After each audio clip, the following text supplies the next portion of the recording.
Bonjour tout le monde, j'espère que vous allez bien. Ben, écoutez, moi ça va, je rends grâce. Je suis dans les courses pour le festival Zumba qui se tiendra, comme vous savez, du 17 au 19 septembre 2021 au niveau du stade de l'Amitié. Ne ratez surtout pas ça. Donc aujourd'hui, je suis là pour la causette du dimanche. Et je sais que beaucoup ont réclamé justement ça parce que je l'ai fait il y a 2 semaines. Et comme vous savez, je n'ai pas de vacances avant septembre. Et je dois conjuguer ma vie privée, ma vie professionnelle, ma vie associative et ma vie patriotique, j'ai envie de dire. Du coup, c'est pas trop évident. Mais je fais quand même ce retour où je vais parler. Aujourd'hui, j'ai envie de parler de l'hypocrisie. L'hypocrisie chez nous. L'hypocrisie qui nous empêche d'évoluer. Parce que c'est pas parce que quelqu'un est avec moi et que je fais quelque chose qui ne va pas dans le bon sens que je dois me taire. Mais bien au contraire, quand j'aime quelqu'un, cela m'impose, cela m'oblige à lui dire la vérité, même quand ça va mal. De lui dire, mon frère, ma soeur, ça, c'est pas bon. Change de comportement, change de manière de faire, change de manière d'être. Et cela lui permettra d'éviter le pire. Parce que quand on aime quelqu'un, on ne lui souhaite pas le pire, on est d'accord. Du coup, on est obligé de lui dire la vérité. Même quand ça pique, de lui dire ça. Il vaut mieux que ça pique que ça blesse. Et que ça soit après incurable. D'accord? Nous aimons trop, aller dans le sens du poil, mais non, on ne retire pas les puces en allant dans le sens du poil. Et c'est en cela, parce que beaucoup se demandent, mais pourquoi Imelda, t'es attachée à ce que dit le chef de l'État? Le chef de l'État, dans ses discours, il a toujours été vrai. Il a même eu à dire des choses que beaucoup ont eu du mal à entendre, pourtant qui sont vraies. Qui sont vrais et tellement vrais qu'aucun béninois digne de ce nom ne peut refuter ça. Mais pourtant, ça résonnait. Je dirais pas mal, mais ça résonnait fort. Ça résonnait, mais très fort. Mais nous devons apprendre à nous dire la vérité. Parce que nos comportements d'avant qui nous ont ramenés là où nous sommes ne peuvent plus continuer. Nos comportements qui nous ont arriérés pendant plus de 60 ans, ne doivent plus continuer. Nous devons dire stop. Si nous rêvons réellement d'être reconnus sur le plan international, d'être reconnus en tant qu'être humain, je dirais tout simplement, nous devons apprendre à nous respecter. Et le respect passe par des règles strictes que nous devons respecter dans notre société. Et j'en profite du coup pour faire un petit résumé de mon coup de gueule de la dernière fois concernant la claque à ma grande sœur. Vous n'êtes pas sans savoir au fait, parce que ce jour-là, c'est vrai, j'étais partie à 100 à l'heure. Et parce que pour moi, c'est inconcevable que cela puisse être. J'ai eu des retours de nos chers amis d'en face qui, pour la plupart, m'ont dit « Cher, c'était bien fait. » Mais non, c'est pas bien fait. Vous savez, vous avez vos trucs que vous décriez. Mais pour la plupart, vous n'apportez jamais de preuves. Et toujours, et il n'y a pas celui-là qui puisse me dire le contraire. Quand vous avancez vos trucs, quand je me retrouve dans des discussions avec vous, je vous demande les preuves de ce que vous avancez. D'accord? Parce que le chef de l'État, il a dit, il n'est pas Dieu. Il n'est pas Dieu, il agit. Et celui qui agit, pour prêter ces mots, celui qui agit est celui qui est censé pouvoir faire des erreurs. Celui qui ne fait rien ne faute pas. Et lui, il agit. Donc, il il est susceptible de faire des fautes et de faire des erreurs. Mais ces erreurs, c'est à nous, Béninois, de pouvoir lui dire, ah, monsieur le président, ça qui est en train d'être fait mal. Ça qui est en train d'être fait très mal. Essayez de voir autrement. Parce qu'au jour d'aujourd'hui, il est comme notre papa. Et quand à la maison, le père fait des trucs qui font mal aux enfants, les enfants savent dire, ah papa, ce que tu as fait là, c'est pas comme ça que tu aurais dû faire. Hein? C'est un peu comme ça. C'est un peu comme ça. Moi, je ne regrette pas ma sortie. Je vais vous dire la vérité. Je ne regrette pas d'avoir poussé ce coup de gueule-là. Je ne regrette pas du tout. Vous savez pourquoi? Parce que ça m'a permis, j'ai eu des retours en privé, de voir comment ces policiers-là agissent unilatéralement. Parce que apparemment, normalement, selon les tests, ce n'était même pas dans leur prérogative d'aller agresser les gens.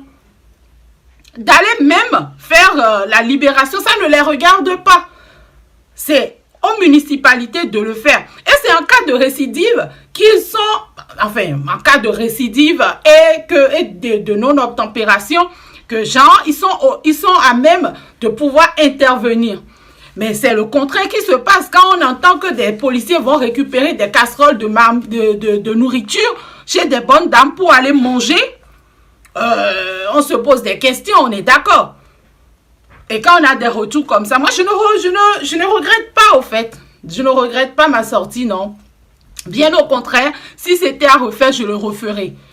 Et là, si quelqu'un a un problème du genre, la personne ferait mieux de sortir de son mutisme que de rester là à crier « Yeah, Talon Zemele Seto Boeni Homi, yeah, le président Patrice Talon a quel temps pour envoyer quelqu'un aller brimer telle ou telle personne?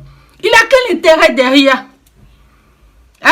Et le must, au fait, le must, c'est que parmi ces policiers-là, quand ils font le truc, ils disent « Mides Wezeae ». Ça fait pitié. Parce que pourquoi?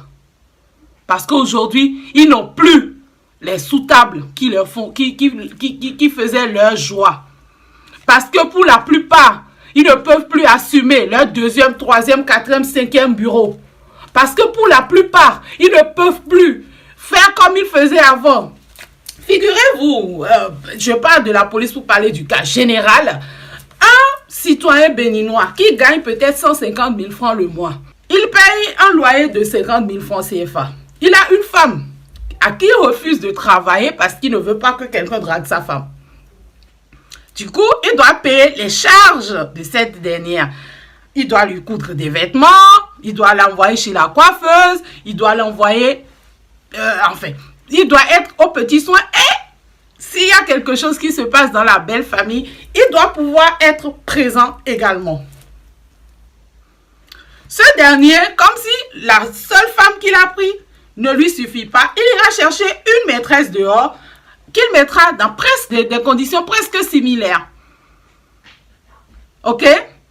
Avec 150 000 francs le mois.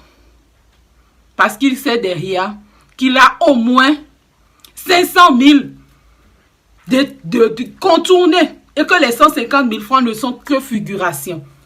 Au jour d'aujourd'hui, ils n'ont plus ces capacités-là de voler l'État. Ils n'ont plus ces capacités. Ils sont enragés à cause de ça. Mais ces sous-là profitent au jour d'aujourd'hui à l'État. Et ça ne profite pas en la personne du président Patrice Talon. Je suis désolée. Je suis désolée. Les voies qu'il fait, est-ce que c'est lui seul? Est-ce qu'il vous a bloqué la voie pour conduire tout seul sur les voies? Non. Les accès. Quand il y avait eu le démarrage des travaux pour les stades, vous avez été nombreux à critiquer. Ouais, on va pas manger les stades. Ou qu'est-ce qu'on va faire avec les stades? C'est du gâchis, etc. Mais j'espère que vous avez été quand même autant fiers que nous qui avons vu de loin les intercollèges avec la FIFA qui se sont joués. J'espère quand même que vous avez quand même été fiers. J'espère. Hein? Comprenez, le Bénin avance. Essayons de changer, même si c'est difficile de faire changer de comportement à un être humain. Essayons de voir ce qu'il y a de beau derrière. Tiens, au jour d'aujourd'hui, ce qui se passe, que vous devez vous contenter de votre paye, c'est pas pour vous faire mal, mais c'est pour vous apprendre. On ne vit pas au-dessus de ses moyens. On ne vit pas au-dessus de ses moyens. D'accord? Apprenez à vivre. Et à vivre et à vous contenter de votre paye. Fidé, alors mettons si nous dehors. Et ouais, nous planons tout. Apprenons ça. Et ça, déjà même ça, cette base-là, nous aidera à évoluer. Sainement. Sainement. Franchement, changeons, changeons, changeons. Changeons pour le bonheur du Bénin. Changeons. Parce que c'est pas du tout bien. C'est pas du tout bien. C'est pas du tout bien. Parce que la population n'est pas étrangère au Bénin, au fait. Ok? Même nous qui sommes à l'extérieur, nous nous sentons concernés par ce qui se passe au Bénin. Nous nous sentons concernés parce que quand ça pète quelque part, les ressortissants de ce quelque part là sont les premiers décès à l'extérieur. Et nous souhaitons plus que tout que ça se passe bien chez nous. Oui, nous souhaitons avoir des artères. J'ai envie de me balader comme je me balade à Reims. J'ai envie de me balader comme je me balade à Paris. J'ai envie de trouver un joli Bénin. Déjà, quand j'arrive, à chaque fois, il y a toujours mieux. Et je suis contente. Mais faites-le avec les règles de l'art. D'accord? Alors, via-t-on les Soguiya. On ne peut pas jouer égalité, mais équité. Mikpon virou, mikpon bas.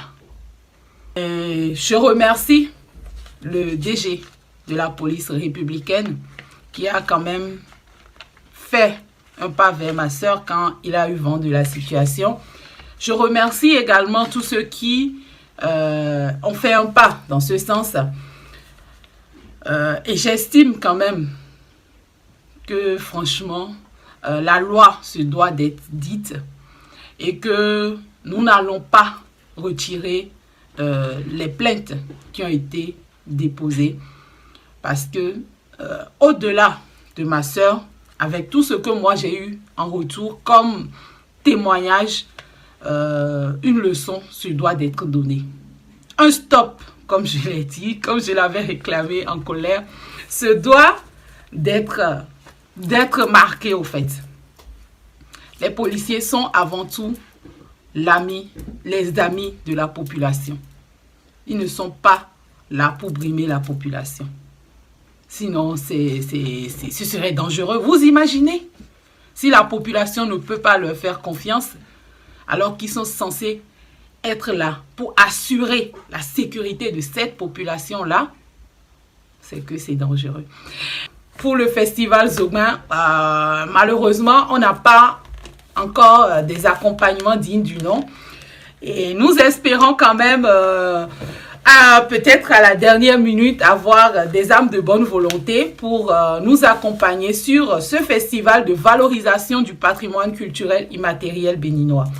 Donc, la première édition se passe de manière symbolique au Bénin pour prendre racine. Et l'année prochaine, on sera à Reims.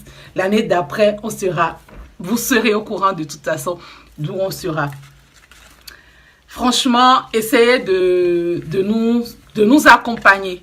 Parce que au jour d'aujourd'hui, Partage Diaspora Béninoise, ces actions sont autofinancées et vous savez combien c'est difficile. Nous ne sommes pas des milliardaires. Hein. Moi, je travaille pour gagner mon quotidien et je suis la présidente. Et c'est pareil pour les autres membres du bureau. C'est difficile de faire truc. Et là, en tout cas, on attend le Fonds des arts et de la culture à qui le ministre de la culture nous a envoyé vers pour pouvoir nous dire en termes d'accompagnement ce qu'on peut espérer de l'État béninois. Et si vous êtes opérateur économique, je sais qu'avec les impôts et tout ça, c'est un peu compliqué. Comme on m'a expliqué, pour sponsoriser un événement apparemment à Cotonou, c'est vraiment compliqué actuellement. Mais on fera un retour sur ça. Mais ceux qui peuvent nous accompagner de manière anonyme ou de manière ouverte, franchement, n'hésitez pas. C'est pour la bonne cause. Parce que notre PCI a besoin de lumière. Aussi bien pour nous qui sommes béninois que pour ceux qui sont à l'extérieur, pour leur permettre de mieux connaître le Bénin. Et pour connaître le Bénin, qui de mieux que les Béninois pour le vendre?